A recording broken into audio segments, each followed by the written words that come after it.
Sir, जिन लोगों का नाम मना है मैं उसी से स्टार्ट करता हूँ। मलिक रियाज के नाम के ऊपर बीप चलती है बहुत सारे चैनल्स के ऊपर।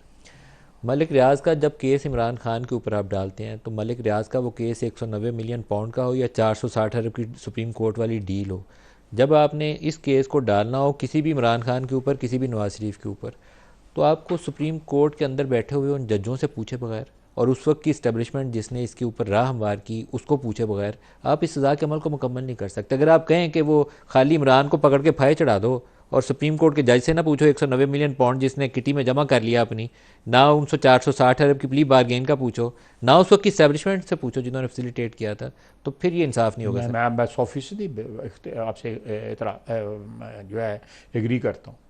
जो आप बात कह रहे हैं वो 100%, 200% दुरुस्त है कि आप हाउ कैन यू, आप जब नहाएं धोएंगे नहीं, जब अपने आप को पाक साफ नहीं करेंगे तो उसके होगा बाद कैसे सर? होगा कैसे? आप जिनको अनटचेबल्स कह रहे हैं वो सिर्फ एक मलिक रियाज नहीं है सर, उसके साथ मैं वो पूरा एक सिस्टम वो है। तो एक सिस्टम है। वो एक सिस्टम को जो है आप कह सकते हैं कि वो रिप्रेजेंट करता है। उसमें कल मरग लिहाज नहीं होगा, अल्लाह ताला उनको ज़िंदगी दे, अल्लाह ताला सेहत दे उनको, लेकिन अगर वो नहीं होंगे कल कोई और होगा, इससे पहले कोई और था।